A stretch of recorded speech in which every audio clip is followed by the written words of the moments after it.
DJI's released a new drone, the Mavic Mini, which is fantastic.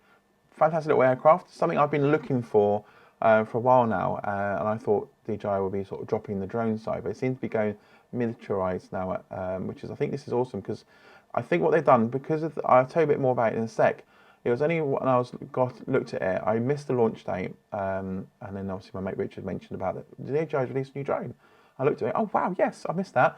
So I was going through, I was getting really excited, scrolling through, and I thought that looks good, it looks good, the size looks good. It's something that I always wanted to get, something this small, easy to deploy, it sits in my bag with all my other gear, perfect. And I'm getting more, now I don't have a drone, I'm getting more people asking me to do drone shots on the regular stuff I do. And this is actually fits the case, which is brilliant. So it's got 2.7K. I'm now looking at reducing all my video to like 2K, because when you've got the SD card, they're like a format of like FAT, and it has a limitation of the file size. So when you're recording 4K more than 10 minutes, it ends up chopping the file, creating a new file every 4 gig it does. So if you're recording a long interview, you're going to have lots of different file segments. But what it does, when it chops it, it doesn't chop it cleanly. It actually misses a few frames. So when you're recording your audio separately and then try and match it up, it's all out of sync, all out of whack. So you have to chop everything up, trying to keep it all in sync. It's a pain in the backside. So I'm looking at dropping all my footage from 4K down to 2K at least, extending my time so I can get longer interviews or longer videos without that chop piece going in there. So having this drone and shooting at 2.7K, which is not too bad. Quality's there. The still images looks like it's all there from what I see on the YouTube channel so far. So it looks like an awesome piece, and it's very small to deploy. And the best thing about it, Richard was talking to me the other day, and you know he's probably watching this, said to you, don't have to register a drone. Why don't I have to register a drone? I said to Richard. He said, because it's under 250 grams, which it is. It's 249 grams in weight. So that way it eliminates you from most of the rules and regulations of the FAA or the CAA, depends on what country you're in as well. So it's a great drone to re-pick that hobby up that everyone's lost because of all the rules clamping stuff down. So you got your decent footage, you got decent video, it's got all the fantastic things and bells and whistles that DJI has. I'm not going to tell you exactly what all the bells and whistles are, because if you're already a Phantom owner, you'll know what DJI's got on there. It's all built into this drone. It also doesn't have all-round sensors, but still has under sensors, as majority of the features. Some great shots you can do, like the droney shot. You can do this PIO shot around you. There's lots of fantastic ways it can do all that sort of stuff. It's all built into the DJI software anyway. I don't have to tell you that. If you're a DJI flyer, you know what's in there. And these DJI products are really good, especially like the 249 grams. So that means I can go and fly almost anywhere without actually, and I don't need to go for that stupid registration, pay a fee, and that stupid test to fly it, which is awesome. So some of the specs on here, got my cat going past. So it allows you to have a bigger SD card, so you can go up to 128 gig recording. So that way, I've never gone past 64 gig recording, but then if you're out and about flying all the time, stuff like that, then obviously you got your more storage, which is really awesome. So it's got a 40, it does FAT 32 or extra FAT, but again, you still got that 4 gig chop support. But again, if you're doing shots, you won't be filming an entire 30 minutes of it anyway. You'll, like me, I'll just get the segments I want. So it doesn't really sort of come into sort of play, that doesn't. So it's still 5.8 gigahertz, 2.4 gigahertz, which is awesome, which is most of their DJI stuff anyway. Live view quality is 720p, 30 frames per second. Maximum bit rate 4 megabits, which is on the streaming side. But you've got 40 megabits on actually recording from the camera to the SD card, which is still pretty good. It comes with some really good accessories. You've got a case, a dome case accessory for charging. Put the glass case on top. It looks great on the side on your desk or your office desk. Charging it looks great. It does. It comes with a battery pack, which is also a charger as well. And again, it charges the first battery, then the second, then the third as normal. Same as like most of the DJI stuff anyway. You can buy the 128 gig memory directly from DJI when you're buying your drone. It comes with a combo pack, so you have those 3 extra batteries, extra props, all over bits that goes with it as well. It's got lots of different accessories. Again, go out and check out DJI's website for those. Works with most phones as well, and obviously the latest iOS and Android versions. So iOS version 10 and above, or Android version, at least version 6 or later, so it's not pretty good.